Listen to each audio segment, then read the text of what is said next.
corporate landscape is changing. It is not only changing, but it is changing very fast. As we all know, the only constant is change. We all have to be very agile and nimble in this current corporate landscape. We have to be very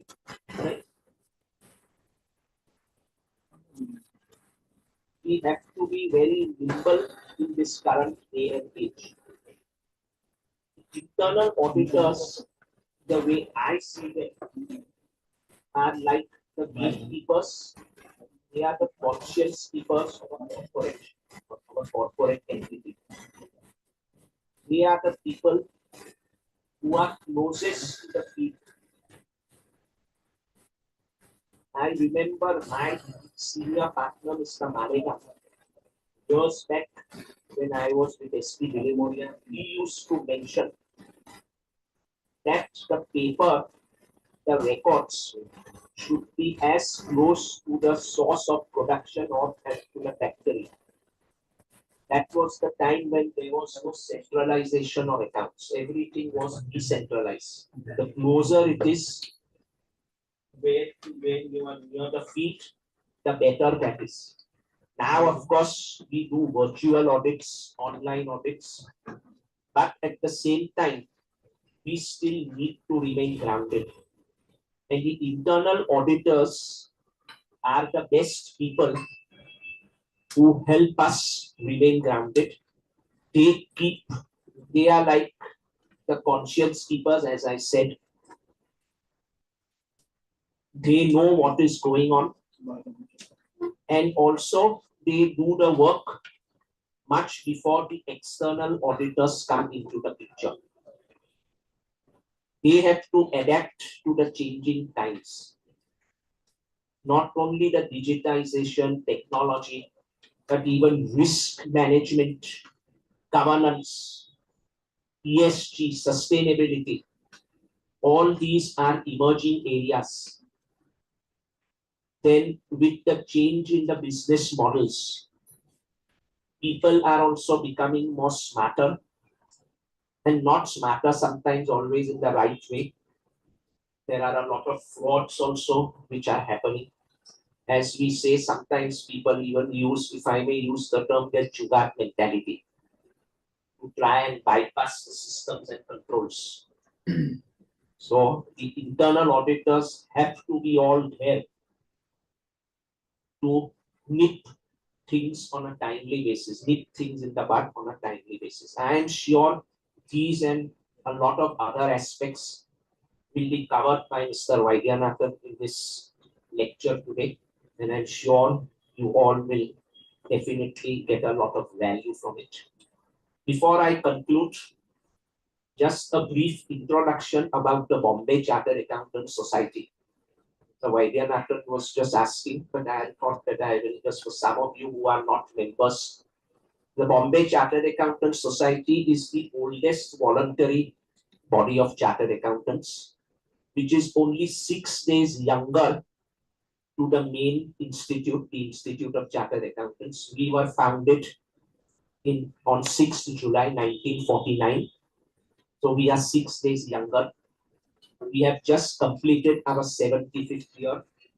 We had a grand celebration at the beginning of this year in January at the Geo Convention Center, which some of you may have attended that program. See, we are a voluntary body. The name may be Bombay Chartered Accountants Society, but we have a pan-India presence in more than 350 towns and cities in India. Nearly 11,000, in fact, over 11,000 members.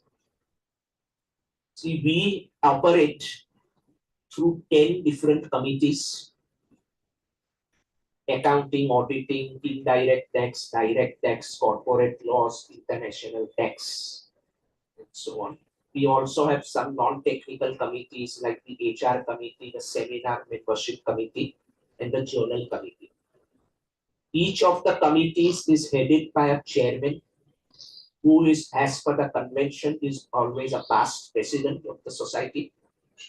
There are conveners within this committee. Certain committees also have co-chairman to assist the chairman. They organize various programs and events throughout the year in the form of workshops, seminars, conferences. We have our residential refresher events, also a general RRC, what we call, and individual RRCs for different committees. The accounting auditing group has an RRC, the taxation committee, the international tax directors, all of them have their RRCs. We also do a lot of advocacy in the form of representations, which we make periodically. And the last thing is, we are known for our publications. The main flagship publication is our VCAS journal, VCAJ, which is in continuous publication now for more than 55 years. It is a journal which is not only sought after by our members, but also by a lot of government officials, bureaucrats, officials from the CBDT, taxes, income tax officers and all. They are advocates, all of them, they refer to our journal. The membership of the VCAS is open only to chartered accountants. But our journal subscription, there is a separate category of journal subscribers. Journal subscribers would be people who are even other than chartered accountants. We also come out with a lot of publications, each of the committees, on various topics, both technical and non-technical. For example, we have a publication, Gita for Professionals. So that dwells into the spiritual and other related aspects. So it is not only technical, but also non-technical. We organize a lot of other events also for the benefit of the members. One example of an upcoming event is the CA-thon, which is a marathon for the chartered accountants, which we are proposing to hold on 1st December. So that is in a nutshell. So Vaidyanathan, you have a Bombay Chartered Accountant Society, because the reason why I am going into a little bit details is because Mr. Vaidyanathan was mentioning that none of the people in his department who are chartered accountants, he was surprised how come they are not members of the VCAS. So I hope I have, in my own way, tried to give you a background, and we hope to now have a large exodus of members from Mahindra and Mahindra into the VCAS. I'm sure this will happen. So with that, I would not like to come in your way of an interesting session. So my best wishes for this lecture meeting. May God bless you all, and thank you very much. I would request Nandita, the chairman of our, co-chairman of our internal audit committee, to just give a brief introduction of our speaker. Thank you.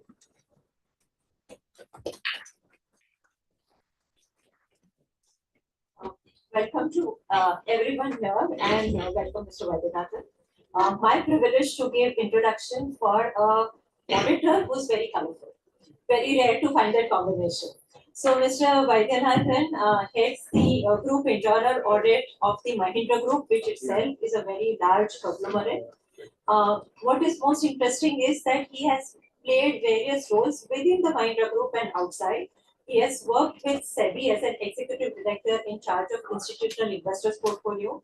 Lot of his prior experience has been in the banking financial services group, and he comes across in the internal audit space after playing a very crucial role as a chief risk officer within the Mahindra Group. But that is how the profile that he would give us would read. And we are internal auditors, we are used to digging a little more. So what makes him a little more interesting is that his full-time hobby is solving problems. So whether it is as chief risk officer or chief internal auditor, he's not a problem finder, he's a solution provider. Because in his free time, he will still do a Sudoku or a crossword or some other puzzle. What is also interesting is that when he enters the audit committee or when he's engaging with the auditee or a co-source auditor, while he will speak his mind as he must, he will also entertain them, because being a fan of Bollywood and being a fan of Amitabh Bachchan, he will always have interesting stories to tell. And I feel that the qualities of good internal auditor require you to be a problem solver, a person who's able to tell stories, because if you have to act as a change agent, if you have to leave your mark on an organization as a transformational person in the organization who will be remembered, that what were we before this person and after this person headed internal audit, then that is the role you have to play, and these are the qualities you have.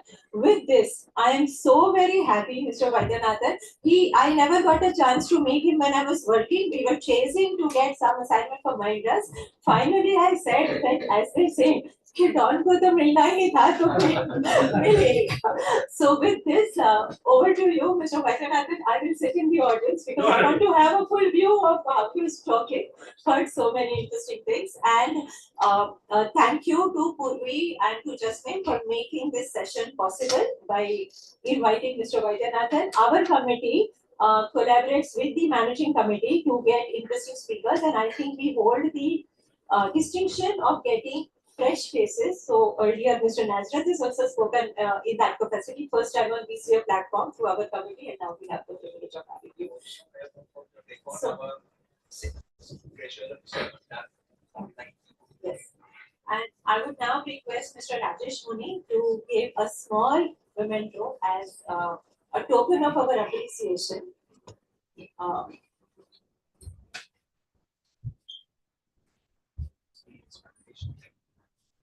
Okay.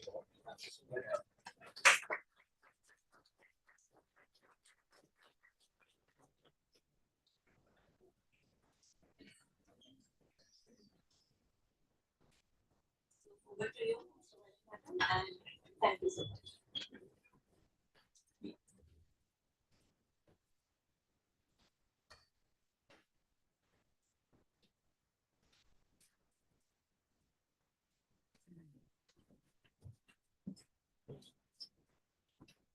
Actually,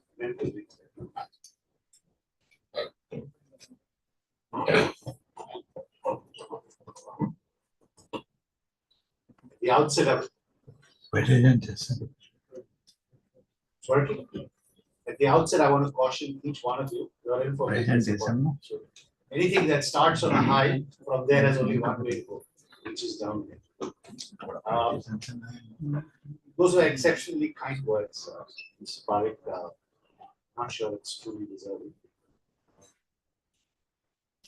When I accepted the invite, who we sent over, and I accepted this invite, I had a lot of trepidation.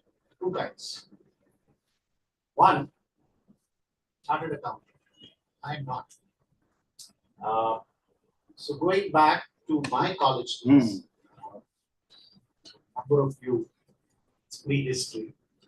My batch was the first batch where you could do CA alongside BCom. Right, so you had to give an entrance exam and then do CA, and so it was possible for someone to do CA in the day and do evening college BCom, and whatever 3-4 years you become both a BCom graduate and chartered accountant. So where I lived in Madras, we were 17 of us in Vivekananda College, who were part of the BCom program, and this announcement I think came in August. College started in July. This announcement came in August 1980. Your parents hadn't met, I know. So 1980, this announcement came in, and out of the 17 people from my whatever colony area, 16 people went and registered for CA, and there was this one idiot who did, out of fear, out of sheer fear, because people had said the pass percentage is 1%, 1.5%. I said, I am nowhere in the top 1.5%. Billy Ball do. Not that I knew Hindi then, but I told myself, this is a very long shot for someone like me. With great difficulty, I was getting through it. Like, so I'm here standing in front of Bombay Chartered Accountants Society, which is the first source of trepidation. The second, Purvi said it's for an hour. The last time I sat through a lecture for an hour was when I was a student. and the countdown begins when the hour starts. If it is 60 minutes of lecture, the countdown begins at the first minute, T minus 60, T minus 59, and so on. So I'm dreading how you are going through this. Right? I hope nobody put a gun to any of you to be here in person for this. But that was my second fear. So on the first one, that I'm not a chartered accountant, you can do nothing about it. But the fact that I had fear of this 1 hour lecture, you can do something about it. If possible, make it participate. Put your hand up, don't throw things, put your hand up, ask questions, right? And let's make this a two-way process. The third source of trepidation, but that happened 10 minutes ago, is the topic that Purvi gave me and the topic Mr. Bilaboria spoke about were different, are different. Right? So he spoke about role and challenges of an internal auditor. I am not prepared for that. The topic she gave me was internal auditors as change agents. The changes which are happening. Okay, wonderful. Changes which are happening. I've also pursued for several years to make one change, but I'll tell you that after the lecture to myself, but it hasn't happened. So the topic, therefore, I have accepted for myself for today, for this evening, is internal auditors as change agents. That's the topic I've accepted for myself. What I want to do is, the framework I want to adopt is share with you my understanding of change agents. What makes a change? Right? I'll give you a couple of examples. Hopefully you buy into it. Then once you buy into that, then let's see how that maps to an internal audit. Which part of it maps and which part of it doesn't. That's the second step of the process. The third step, we look at how can an internal auditor be a change agent. Either by one's own function, role, or in collaboration. And then we'll conclude by what does it take to adapt to all of this as an individual profession. No, it's not about following Amitabh Bachchan, but there are a few things. So that's the framework I put out for myself to say that I'll try and cover this over the next hour or so in this fashion. When you hear the term change agent, a few names that come to your mind. Henry Ford. Henry Ford is arguably the world's greatest change agent when it comes to manufacturing.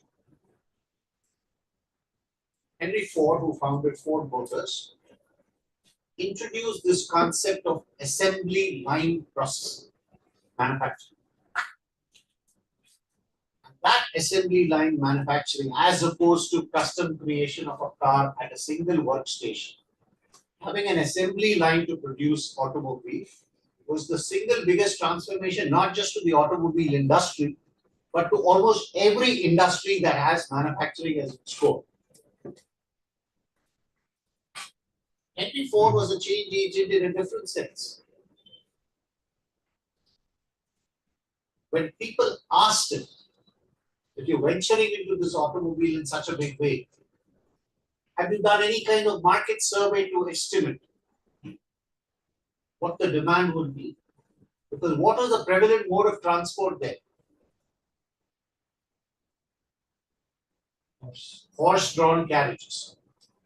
So there is a picture which appeared in New York Times early 1920s of Park Street full of horse-drawn carriages with a single automobile in the middle.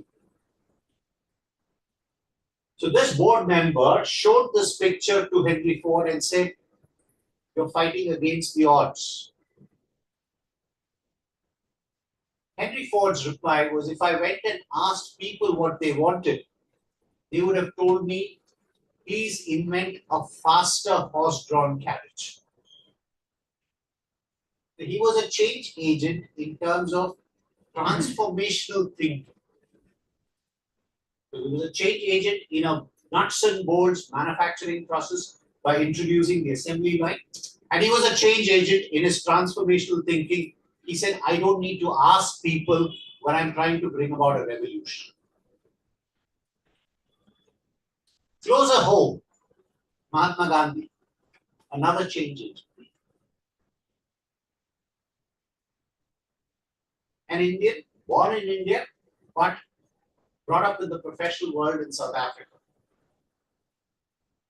One incident transforms him and he wants to work his way back to India. When he comes to India, Gopal Krishna Gokhale advised to him when he goes to Indian National Congress and say, I want to do something for the country. The advice he got was, you don't know the country, go travel. So he spent a lot of time in trains traveling the length and breadth of India to understand what India is. But he was a change agent because he was the first one to talk about the word Swaraj, independence, self-rule. Till then, the premise of the Indian National Congress was give us a role in government. Hey, Mr. Britt, accommodate me in the governance. It was not, hey, Mr. Britt, chal baju, I will take you. That transformational thought process was brought in by Mahatma Gandhi. But contrary to all that was happening in the rest of the world independence movement, Mahatma Gandhi embarked on this path of ahimsa. So Mahatma Gandhi is a reformative change agent who introduced a very powerful concept of self-rule, and through, in my view, through the most powerful means at the cost of exaggeration.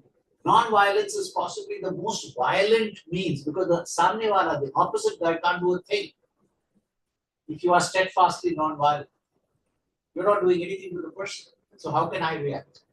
So that would be another example of a change agent that would come. Martin Luther King, United States, who fought for equality of rights for Black Americans. Another example. 24th of July 1991, an important day for two reasons. The first is not relevant at this discussion, but the second reason is that's the day Narasimha Rao and Manmohan Singh presented the new industrial licensing policy and the path-breaking budget. India embarked on a path of liberalization. They played the role of change agents back then. Fast forward, the speed at which we have adapted to digital at a pace that would put some of the developed countries to shame. The Prime Minister certainly deserves a lot of credit at this doorstep. You must have read enough stories about people traveling with paper COVID certificates, folded and kept carefully inside their passport. And here is this third world country which had it in a digital form that you could flash from your phone to any agent. That is change. These are change agents that we all know and relate to. And that could be applicable to any profession. But I'm standing here in a chartered accounting society on a topic on internal audit, and as the chief internal auditor of a large corporate in India. So I need to go beyond these examples. I don't know how many of you have seen a movie called Ghulam. It's a movie of the late 90s. Amir Khan was the hero of that movie. The song from the movie is pretty popular, Aati Kya Kandala. But I am not interested in this song. Amir Khan's brother is an auditor, internal auditor, in an interesting business. The business that he works for does black marketing of movie tickets. Today it is non-existent. So a lot of the kids will not relate to what black market is. But back in the 70s, 80s, 90s, if you wanted to see a movie early, you went there and there were touts who would sell tickets. Amir Khan's brother in the movie, played by Rajat Kapoor, was the auditor. And he had his review mechanism to see which of the touts of this mafia don who were in this were submitting correct accounts and which of them were submitting fudged accounts. So here is a business of crooks, but it's a business of crooks that demands high level of integrity. It's an imperfect market. There is no ticker tape to say this is the price of the black market ticket. But Rajat Kapoor devises a system to keep track, to catch who's fudging and who's not fudging. Going back in time to maybe 5,000 years ago, in Ramayana, when Ram had to fight the battle,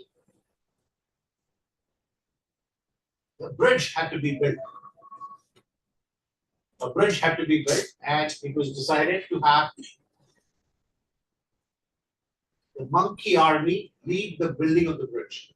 And Samudra Raja ordered the building of the bridge. The famous scientist Vishwakarma, son Nala, was appointed the chief engineer. But the smart man that Samudra Raja was had a continuous review process. So the bridge on day one, they built what is called 8 yojanas. 1 yojana is 8 miles. By the 5th day, they had crossed 20 yojanas. And soon they hit 100 yojanas. All that he had was somebody come and review what went right, what needs improvement. So there was an inherent internal audit process there, which brought about this change. The third, there was this young analyst listening to a promoter meeting, and promoters come in and present their quarterly results with their team of CFOs, CEOs, marketing experts, sales experts, everything. They present. So this analyst, being a chartered accountant, had obviously gone beyond just what the presentation was and started looking at source data. And in the source data, this analyst found a certain number almost constant for several quarters. What was that number? Bank balance. About $2 billion bank balance was a constant figure appearing over several. Bank balance reflecting like a dead man's heartbeat is too good to be true. If something is too good to be true, it is not true. So this person popped a question. Is this figure correct? And that led to the unraveling of one of the biggest scams of corporate India. The person may not have been an auditor. He was an analyst. But the process he employed was not look at, as she said, not look at anything on the surface, scratch it, get to the bottom, do some research. So what is common to these 3 examples? Black market, imperfect market, you can strengthen controls through checks and balances. Building a bridge across the sea, continuous monitoring can lead to continuous improvement. And this constant bank balance, identifying that, brought bank reconciliation back to its prime status in audit. Till then it was relegated, bank reconciliation is for freshers, first year audit clerks to do, not something that the partner would ever want to look at. suddenly got developed sex appeal and was right front and center of every partner to see how did this bank reconciliation happen. But the core of all of this is each of these brought about irreversible change. You can deal with an imperfect market, not necessarily black marketing of movie tickets, but there are several businesses which deal with imperfect market. You can institute a set of checks and balances to have some semblance of control over the imperfect market. When I was waiting to come in, Mrs. Parekh made a statement. We only worry about things that we control. Everything else we don't bother. Should we really be that? Or can we find those checkpoints that will tell us what is in store? The three buckets: things that you have complete control, things that you have influence over, and things over which you have neither control nor influence. Typically, risk managers operate in the first two, and then on the third, they break.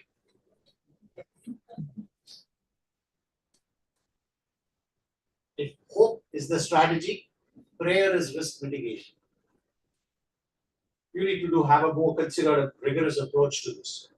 So therefore, it doesn't matter whether you have control or not. If you can identify a set of checks and balances and find a way to track it, then even though the outside market may be imperfect, you can bring in a semblance of control. Each of these are irreversible changes, continuous monitoring. Today we use fancy terms, data analytics. Right? Look at data. And I must tell you, if you torture data hard enough, it will own up to anything. So look at data, but don't lose track of your own common sense. Look at data when you have some hypotheses in your head to validate. Don't just stare at data because it will tell you things which may not be relevant at all. So you can continuous monitoring in whatever form, whether it is data driven or observation driven or just management by walking around. Continuous monitoring, which is an integral audit process, can lead to continuous improvement. And in the review process, there is no such thing as this doesn't have sex appeal and that has. There's no such thing as this is detail, I don't need to worry. Leave that to the MDs. As good chartered accountants, as good auditors, every little detail matters. Bank reconciliation project. So when we talk about change agents, intrinsic to that expression is change is positive.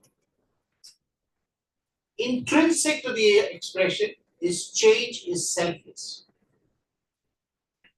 I tried to lose weight, become trim like several others, but I have not succeeded. But even if I do succeed, like one in a million chance, that is not a change agent. But if I therefore institute certain practices that helps to improve health for several people, then I become a change agent. So change agent necessarily means it is positive. Change agent necessarily means it is selfless. The topic I was dreading that Purvi would give me, because I believe my predecessor had spoken about it, is internal auditors are watchdogs, not bloodhounds or something. I was dreading that topic because I'm not a career internal auditor. My first role is internal audit. So fortunately, I've been given a topic which is 180-degree opposite of it, which is to talk about the positive impact of internal audit. Right. She was very kind to talk about all the different ways we can influence change. He was talking about the different approaches internal audit could take to bring about change. I want to, again, for want of a better thing, establish a little framework on which I want to speak. And the intent of a framework is to make sure that I cover it as comprehensively as I can. And I am going to give a lot of personal experiences, examples, Yes, they may be from the Mahindra group, but that is irrelevant. The underlying case is what is relevant here. If you work as long in life as I have, which is about 40 years, okay, and if you worked in reasonably large size corporations, you have met with a tribe called management consultants. I admire, envy that tribe. Their ability to look well informed on any subject is phenomenal. Have you ever seen a management consultant who says, I don't know this topic? So it's phenomenal. And over the years, after careful observation, analysis, and reflection, I believe their strength comes from the fact that they can bring everything down to a capsule and focus on the capsule so that you're not distracted by 10 other things. Focus on the capsule. It's almost like the camera effect.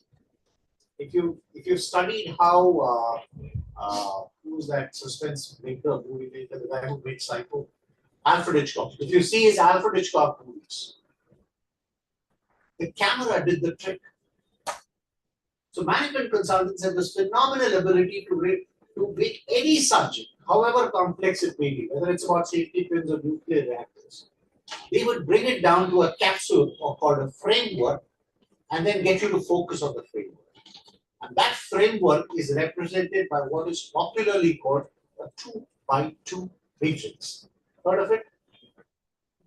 Only if you've heard of 2x2 matrix. I feel shy. So 2x2 matrix. So in change agents, I've got my own 2x2 matrix. One is about the quantum of change. Is the change not linear but transformational? Is the change over the long term? Is the change what is called strategic? Or is the change incremental? Is the change tactical? Is the change immediate? So that's one axis, let's call that the y-axis. That the change is transformational, long range, long term, strategic is y-axis top and y-axis bottom. In this 2x2 matrix, this change is tactical, incremental, immediate. X-axis. Is the change intuitive? Somebody's gut, somebody's pet. Or is the change coming about through a lot of analytics, through a lot of observation, through a lot of market research? Right? So that's your x-axis. Can you visualize in your head? X-axis, left extreme, intuitive. Gut. And this is how I think it is. And what at the other end of x-axis is data-based, analysis-based, analysis paralysis-based.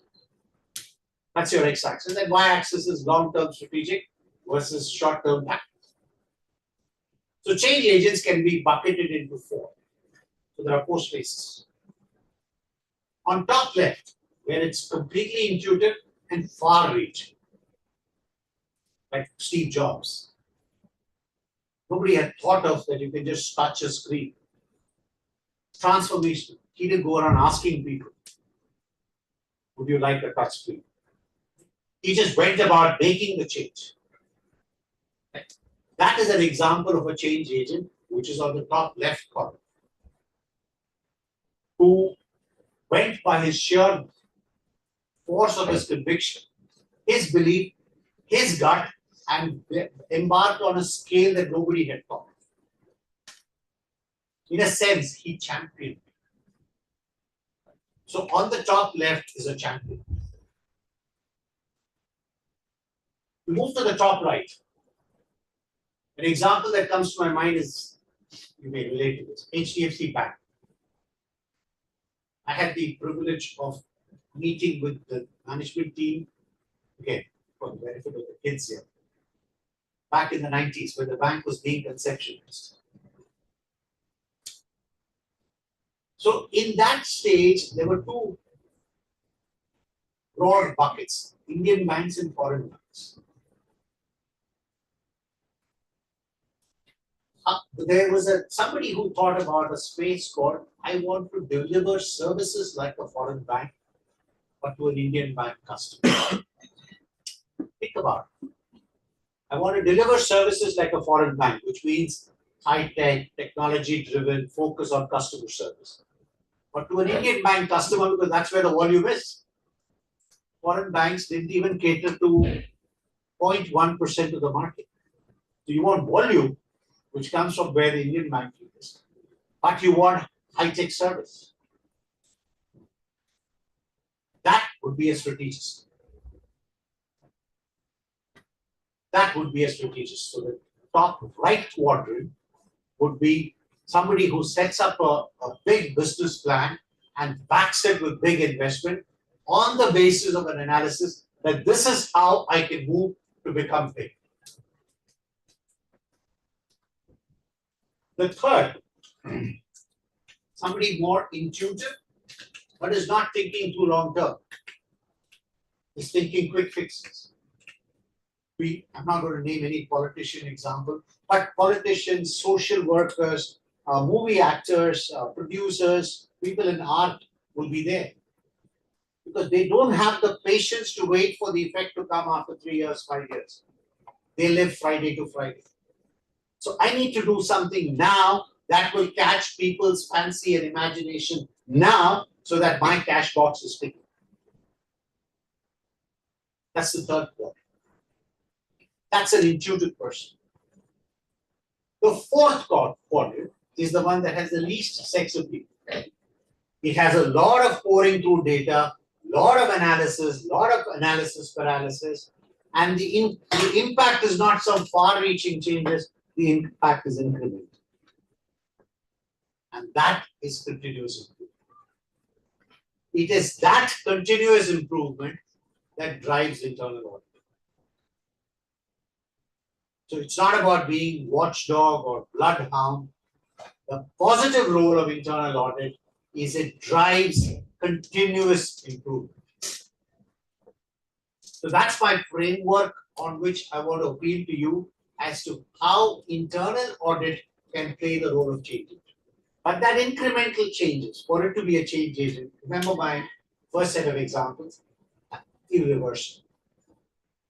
If Manmohan Singh's budget could be reversed by the next government, then it would fail the test of change agent. So you need it to be irreversible. So continuous improvement, but continuous improvement for the better and not any scope for reversal. And the audit process has inherent checks to it. So it's not just about the audit and the recommendation for improvement, but there is a review on that on the action tape. So you don't spare anybody easy. You make sure that the task is done thoroughly.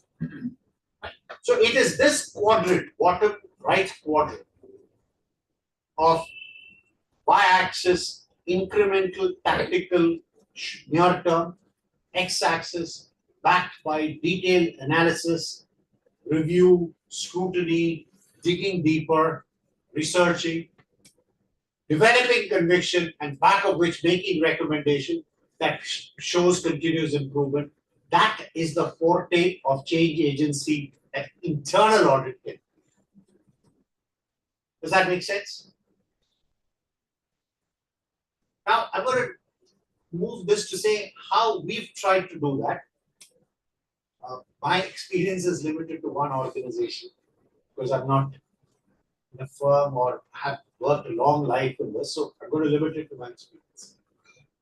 So when I came into this role, I said, what should be the focus of internal audit? Not that I've been a consultant in my life, but at least having lived and watched enough of them, admired them, and meet them, I've learned a few things. So I said, you need a framework. What is it that I would focus upon? The first is policy, the toe to the top. The Ganges goes from the top. Right. So it is important that any process, any business, any strategy has the right tone at the top. So that is what percolates through the organization. So all audit will start with reviewing the tone at the top. There is policy, including something like employee retention. You have a policy on it. Have you spelled out what you want to achieve and how you want to go about achieving it? Customer service. Have you spelled out what customer service means? What is acceptable, not acceptable? Right? That is the tone at the top that has to come. So audit starts with looking at the tone at the top. And then you look at what I call the Maslowian hierarchy. Process is the ballast. There is no escape from it. You have anything that you do, you have to look at the process. A set of processes make a system. That's your second tip. For the processes and systems to work well, you need a bunch of controls. But for all of this to achieve the desired purpose, you need a strong governance framework. So the Maslowian hierarchy is process, systems, controls, governance. And as you go up the hierarchy, the materiality increases and the tolerance for deviation reduces. If a voucher is processed wrong, I don't have a problem. But if a decision on a code of conduct issue is wrong, I have a huge problem. So my tolerance for deviation is lower, the materiality is higher as I go up this Maslowian.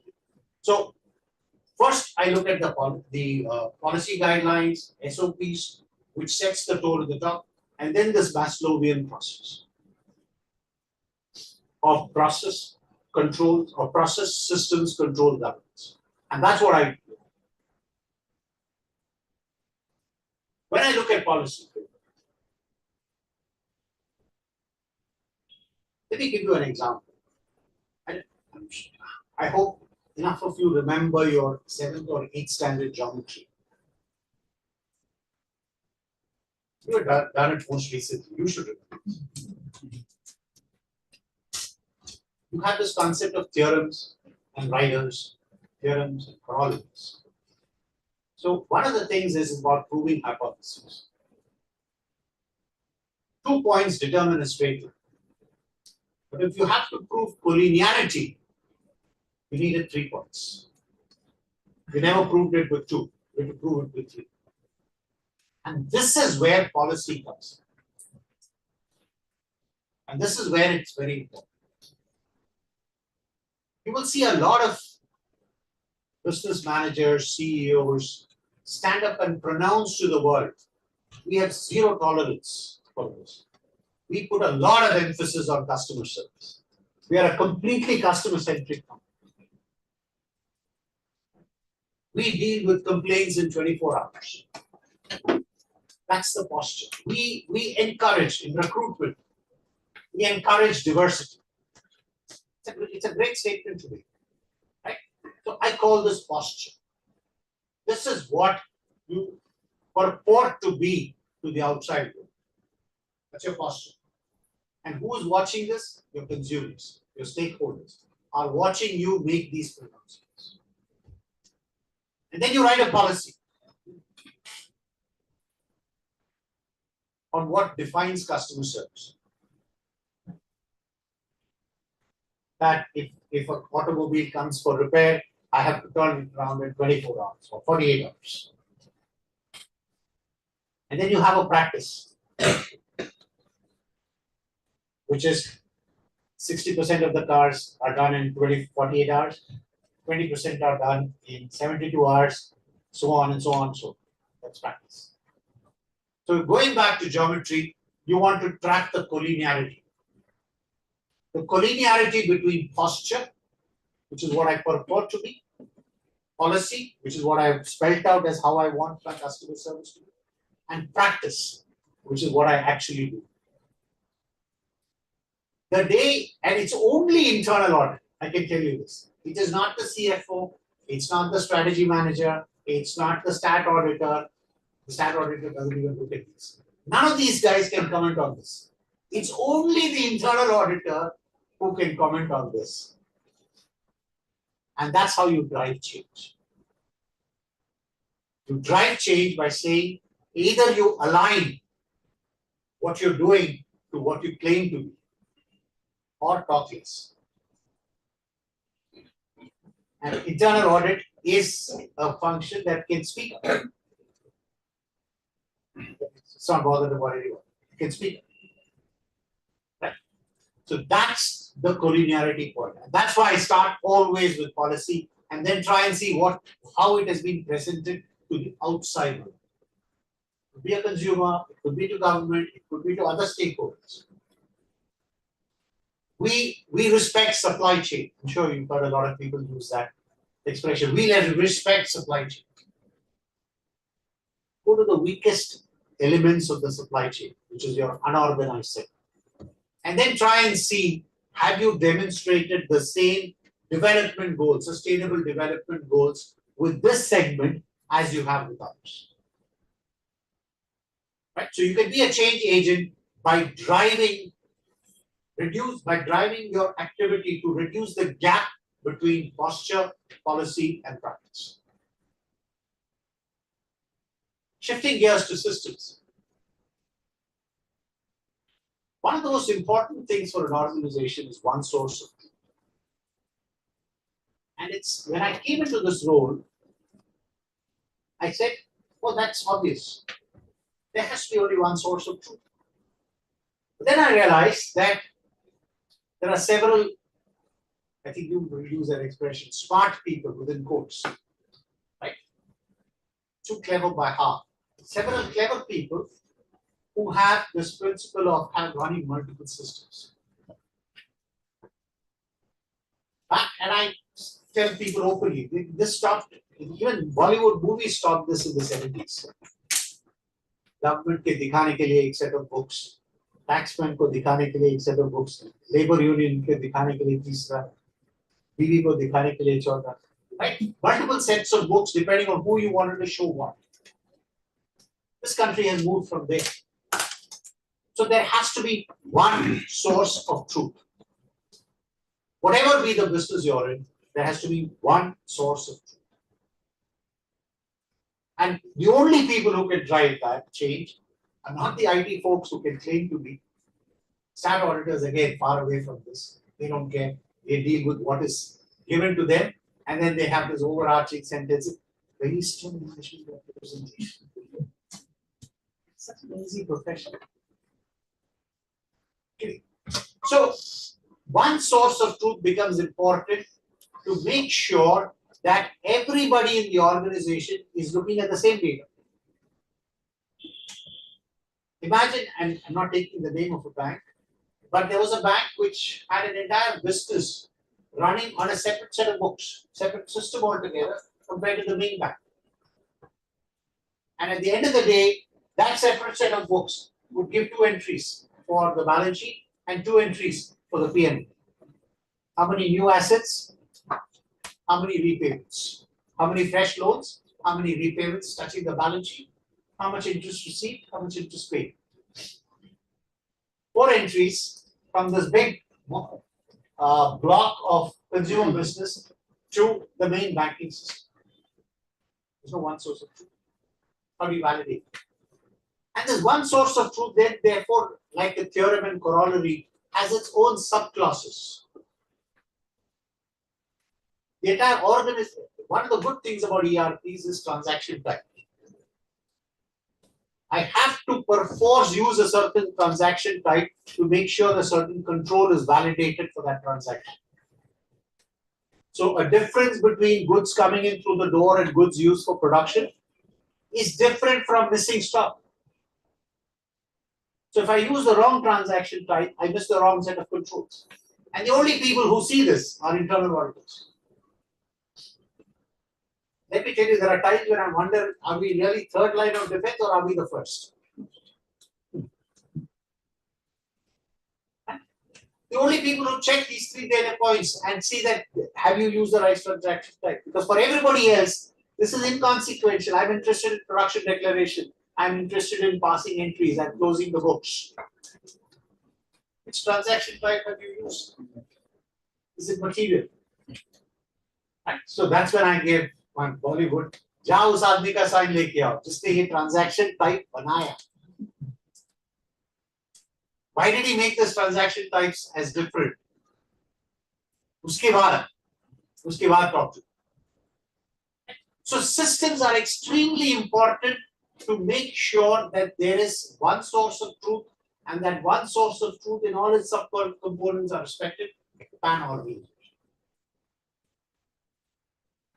Sometimes when I was chief risk officer, I used to go around telling people, if you want to know what is true vulnerability of an organization, just for one day, switch off Microsoft Excel. Just for one day, switch off Microsoft Excel. I'm on ERP, I'm on Oracle, I'm on this. All that will be there. They cover. But what is really working is Microsoft Excel. I have to pass vendor price increase based on commodity price cycle. Where is that processing done? Microsoft Excel. I have to pay these transport bills across 500 routes, 20,000 transactions in each. Where is that processing done? Microsoft Excel. And where is the wash basin or receptacle where it is passed? Here. You can't correlate. So when you have systems, it is important that not just the subsets like you use the right transaction type, but it is a system that is used and the audit trail is maintained in that system, not in standalone, uncontrolled Excel sheets. As internal auditors, and we're the only ones who look at it. And I can tell you, I can write a thesis on this. There are several people who look at a building and admire. Only one small set of people who will look at how the drainage is working, how the sewage is working, how the plumbing is working, how the leakage is working. That's the business of internal audit. The unglamorous part, but which will look at details, which nobody else does. Right? And that's how you bring change agents, bring change into the system. Governance. What is the difference between strategy and governance?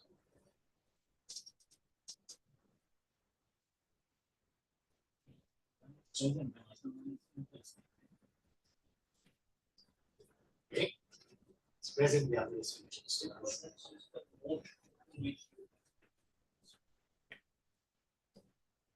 How well you do is determined by strategy. How you do well is determined by governance. What is it that you would do and not do is determined by governance. That's the difference. So how do you bring about change in governance? If there is discretion in decision making, please back it up with documentation.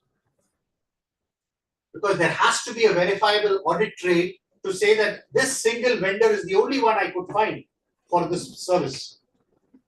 Because subsumed in that is price discovery, subsumed in that is vendor qualifications. How would I know that if you haven't put it? Now, one of the things people say, but it's been signed by someone. Right? It has been signed by higher authorities. I know he or she is the higher authority. I know this is the signature. I don't want evidence of authority. I want evidence of application of mind behind that decision. Governance is forcing people to put down on sheet of paper the evidence of application of mind. Nobody can argue against it. At one of our internal meetings, somebody said, but you're asking for things that is not practical. So I said, I'm not paid for being practical. I'm paid for being in practice. So governance is about influencing change to make sure that whatever is scripted as the groups or individual companies' code of conduct, ethics, values, all get translated into the actual practice. We subscribe to some sustainable development goal. Please demonstrate. We are customer first. Please demonstrate. We have zero tolerance to something. Please demonstrate. And that demonstration is the application of mind. And that's the only thing I can verify. I can't read your mind. I can read what's written on the sheet of paper or in the system. And that has to be tagged with the transaction. So that's the governance part. So this is what an internal auditor can do from within. But an internal auditor has a very advantageous position to partner with a few people and make changes. Now, as she mentioned, my previous job was Chief Risk Officer.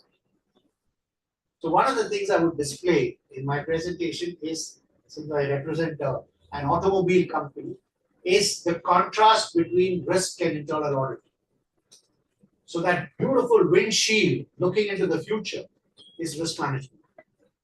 That small little rear view mirror looking back at what had happened is the internal audit. But there is a way these two can be symbiotic. The biggest contributor to assessing operational risk is internal audit. Risk management can go around the world 3 times, or like Ganesh go around his parents 3 times. But they will not get a clue on what operational risk is without looking at internal audit reports. So internal audit can influence change, bring visibility, bring sunlight to areas that are not normally looked at. Because what is normally looked at is in risk management. What's happening in the Middle East? We have neither control nor influence over them. But we will spend hours discussing what's happening with this. But this is your weaknesses in your system. Your customer service is hurt because of spare supplies not being on time. And that who points out the internal audit. So therefore, there is an opportunity for internal audit to partner with risk management to bring operational risks to focus in risk management. And risk management is a board level committee. Every listed company has a risk management of a certain size, has a risk management committee, and typically they may have a different set of people from the audit committee. So you're bringing this focus to a larger number of people on the board. And that's how you influence change. Similarly, business excellence. You can partner with business excellence team, whatever it is called. Process re-engineering, business process re-engineering, quality, whatever be the nomenclature of it. But any function that is working on reviewing what is working well, what can be changed, either to bring about more efficiency or bring about more effectiveness or strengthen controls, whatever be the motive, or improve customer service. Whatever be the motive of that function, where would they have useful data points from? It's on a lot. So what you can't do by yourself, you can do by partnering with.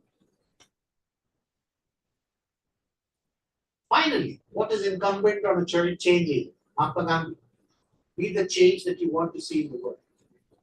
So you have to first change. So in your own way of looking at things, in the way you operate, you have to bring change. And I bucket that into three areas. First, do more with less. Can you bring about efficiency in your own operations? And the world is wide open today compared to say 5 years ago. You've got so many tools, technology available for you to do more with less. Of course, it's my pet peeve that the world's best natural intelligence is invested in finding artificial intelligence. There can't be a bigger joke on mankind than this. Right? But do more with less. Bring in efficiency into what you do. Raise the bar. So don't just focus on processes. Go raise the bar on your audit scope. Raise the bar on your audit standards. That's quality. Right? Focus on systems, controls, governance, policy framework.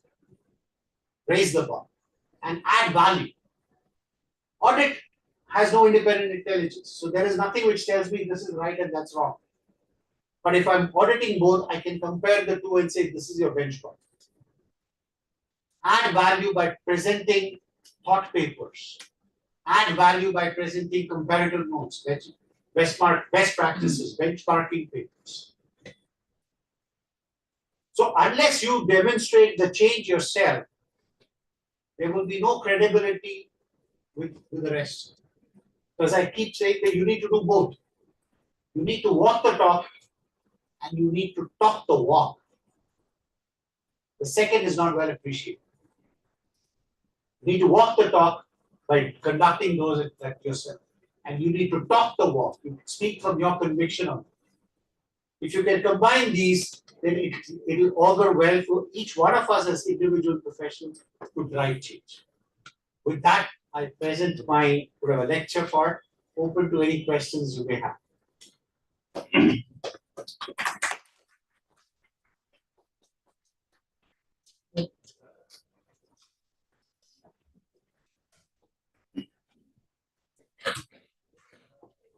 So we can take. Yeah. Good evening, everyone. The floor is open for questions, and nobody's asked.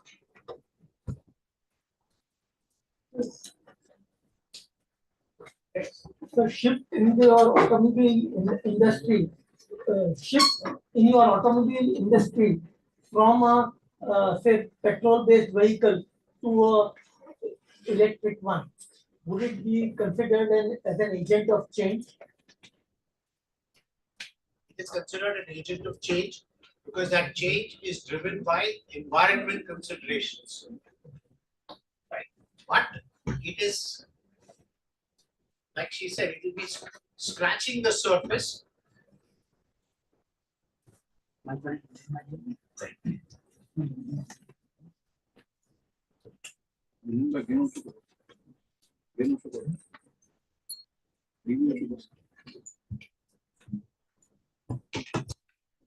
Can you hear me? Yeah, okay. So shift from traditional fuel to electric fuel. What we understand today is just one part of it, which is instead of filling petrol, I have a battery and I plug that battery into this socket to recharge. But this power supply coming here is not renewable. The supply coming here is not renewable. So I've just switched from a dirty fuel to a not so dirty electricity.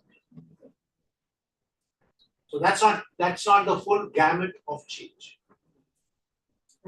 Making available electric Charging points, alternative that is infrastructure. So therefore, what is the clamor of the industry?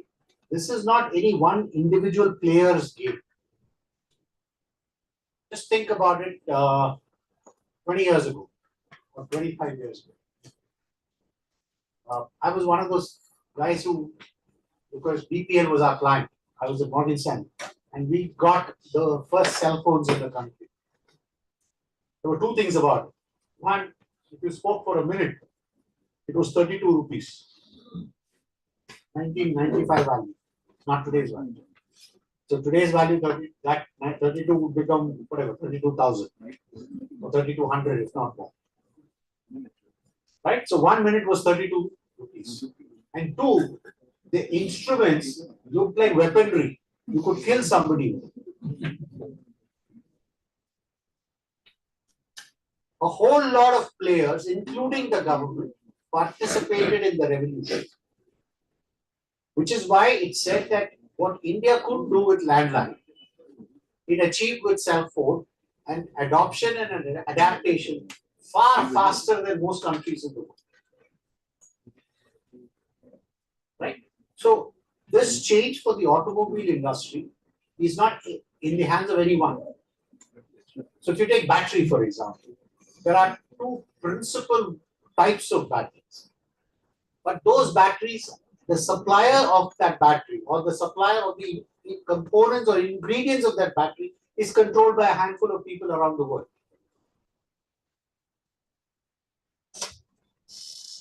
And this dunya is not in your hand. Hindi is not my first time, but I watch all Hindi. So what I'm saying is, you need to know what you have control, influence over to bring about this change. So this is a change that we have embarked upon.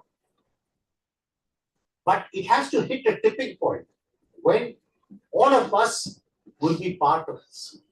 Today we see somebody driving an electric car and we say, oh, check. But you go to check the price of it, 30 lakhs, 40 lakhs. If it's halfway decent, right? Can't afford. Don't know what you like. No, that is right. So, for change to become universal, that price has to drop.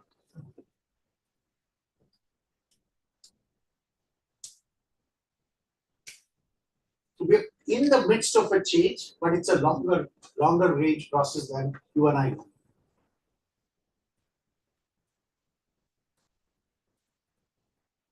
One more question. Let me take a few from the online participants. One more question. So very couple of questions, sorry for that. Yeah, not more. One is, in terms of the 2x2 matrix that you started your lecture with, what do you think is the transformative internal audit? What is your vision of the transformative internal? Because you gave an example of tactical improvements. I'm just thinking, what would be your vision of that? I think we need to be real. If you are coming after the event, transformative internal audit is if you find something, if you unearth something that is hugely wrong, right?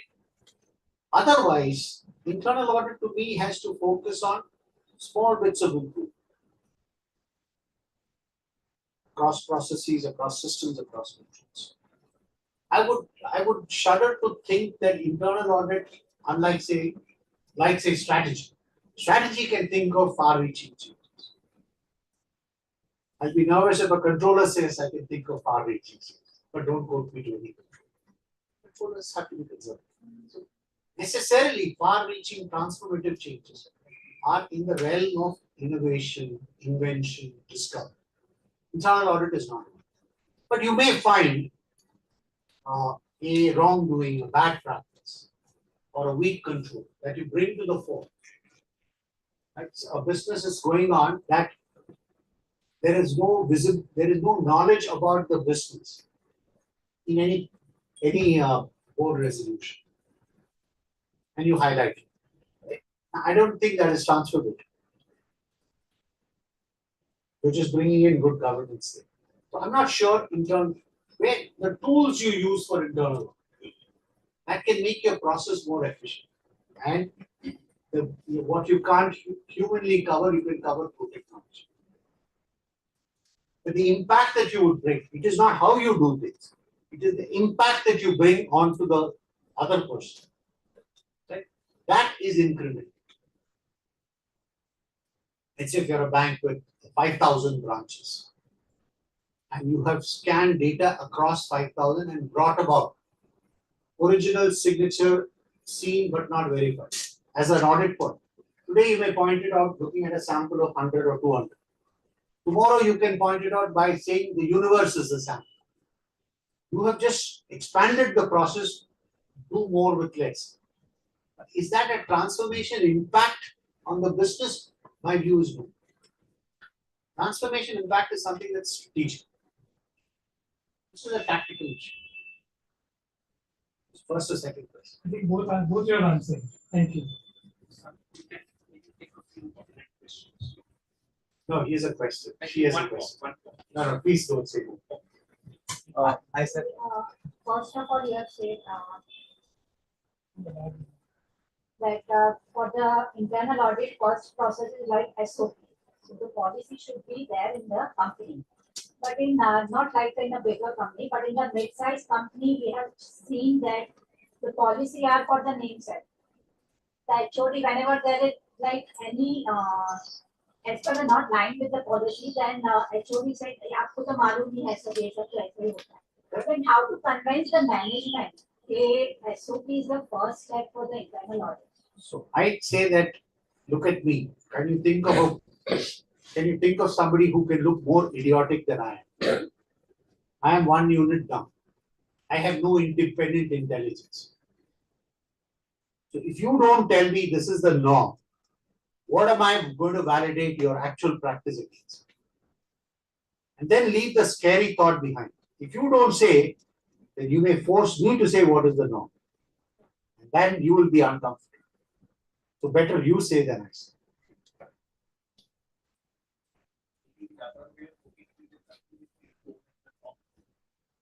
I tell this to the top only. I tell this to the top, the gentleman there.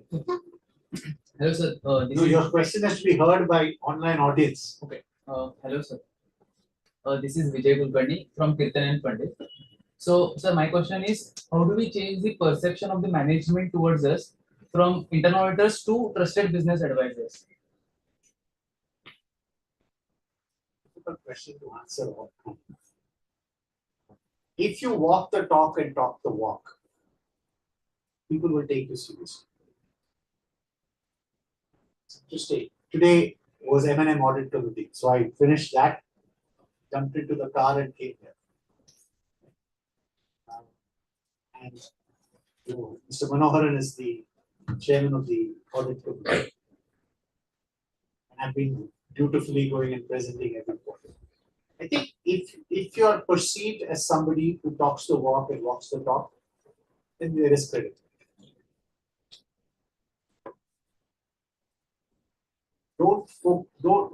Try not to be judgmental on either the person or the business. Focus on what is your finding. This is my observation. This is the risk. This is the risk to this. Even if it's staring at you, there seems to be something funny. Put it down. You could suggest. Because you don't have enough information to make a conclusive statement. That requires an investigation process, not a regular audit process. So you need to walk the talk and talk the walk. Then you build credit.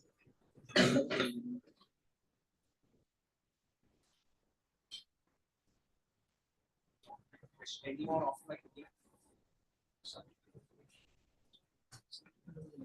No, this mic is for that. There are no online questions as of now, so I think we'll move to announcements. So, okay. No online. So, we'll check. Then I have one. Sir, my question is that one of the widest gaps that I've found is the culture that the management believes the organization has, and the culture as we as auditors see when we visit the various locations and interact. What is the pivotal role that internal audit can play in this space? Because this is a gap in many organizations where it is something where the management is blindsided, so to say.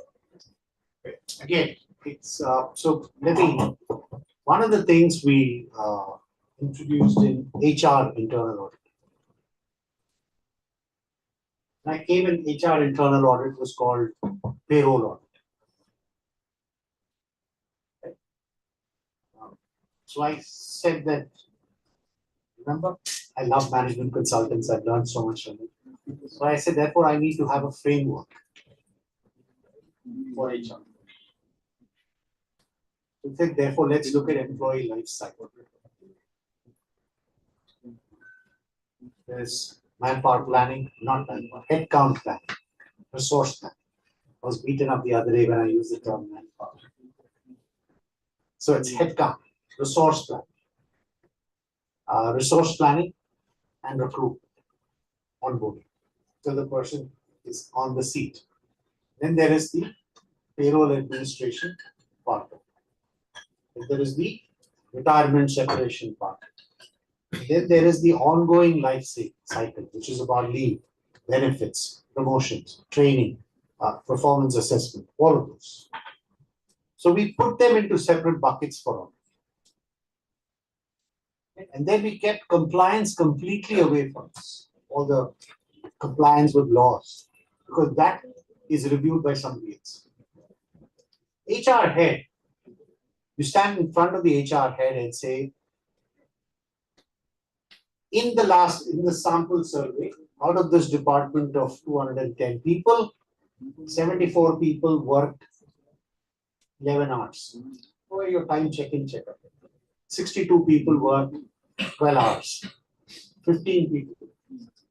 Now, is that a pattern or is it one-off? I'm not making a judgment, I'm presenting data.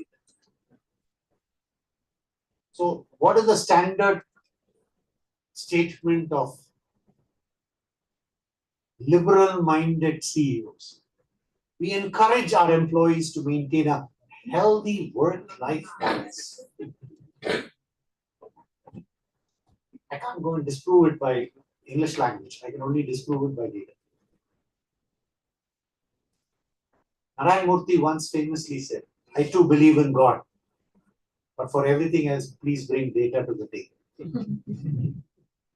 So with this data, will you be able to go to ACB, present this observation where your auditing itself is not giving a proper response to the observation? I think you know me that I walk the talk and talk the walk. There is this gentleman sitting. Practice, so suppose we are getting some. So you therefore you need to create the platform, right? What was the greatness of Sachin Tendulkar? He made the bowler bowl to where he wanted him to bowl. He did not go there to face the bowling. His batting would dictate the bowler to bowl where he wanted him to bowl, and that's how he was on top of the bowler. You have to create that platform. You have to say that hitherto HR audits work this way. Now I want to look at it like this. Use some management jargon there. I want to look at, now can you seriously tell me somebody will say, no, don't look at employee life cycle this way? Would anybody say that? No, don't look at leave records. Or don't look at performance payout moderation. Will anybody say? They will not say. You look at the data, analyze it, and press it. Right? So you have to be the Sachin Tendulkar. You have to take charge of what you want. See, the beauty of internal audit is you decide your plan. Most people just nod. How many, I don't know how many of you go into these things and make presentations to the audit committee, but in how many places have they said, no, don't do this, do this? You go with the plan. You create the pitch for like Sachin Tendulkar. Then the ball will come to where you want it to come. And watch a lot of movies so you can quote those movie scenes today.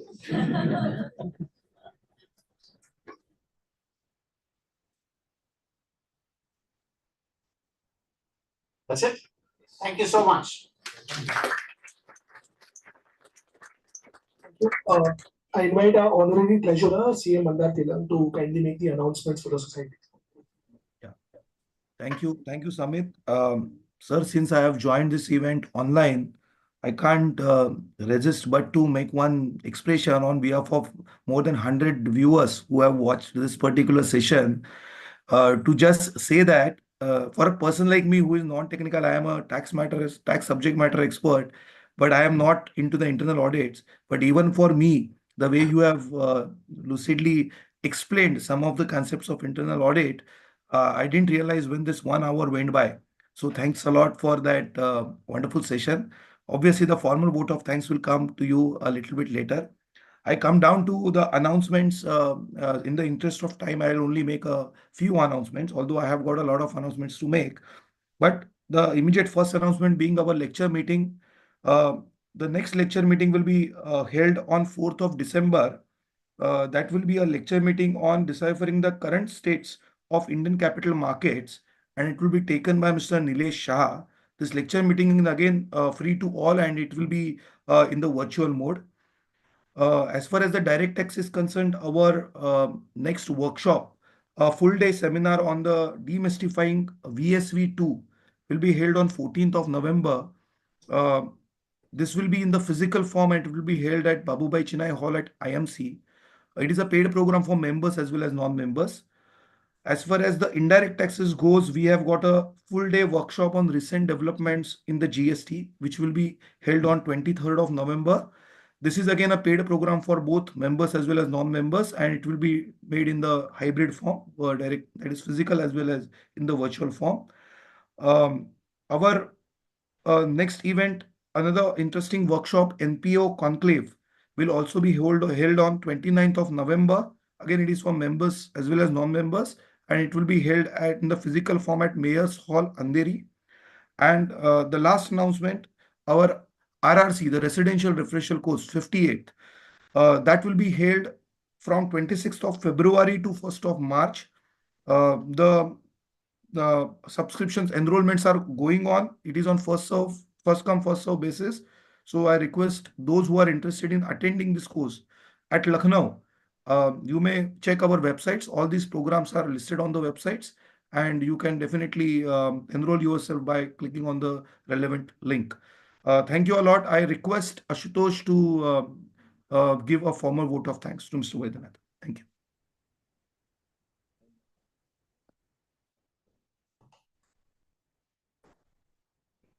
Thank you, sir. I mean, it was a wonderful one, as Mandar said. We really didn't know where it went by.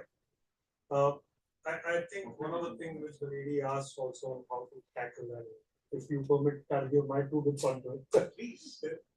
Is that one is we shouldn't shy to say what we have to say. Walk the talk of the walk is absolutely, I agree with it. And the other thing is that if we are shy of telling the audit committee what we have to tell, I think then we'll not be truthful to the passion we have in doing internal audit. This committee over here in BCA, we're all passionate internal auditors.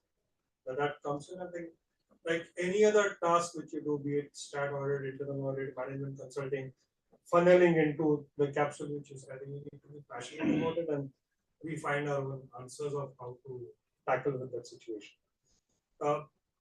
Fantastic learnings from you, and I think what we talked about posturing and putting it into processes. From a management angle, I'm trying to look at it from a internal audit angle too. I mean, I attended one of an IA seminar where it was said that as internal auditors, we need to look at the auditees as our customers. We need to sell our thoughts to them, and that's how they would be able to react to our thought process and go in. The other example which you gave was small things with the internal auditor does. Again, a corollary is a die-hard Harry Potter fan.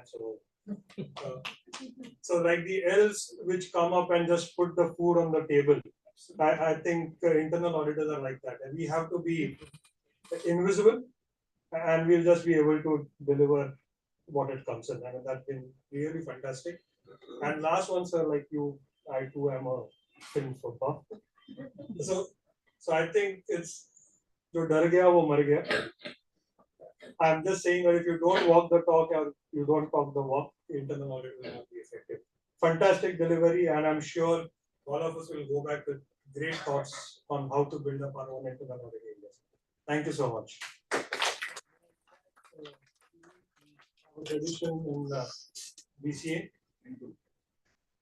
it's a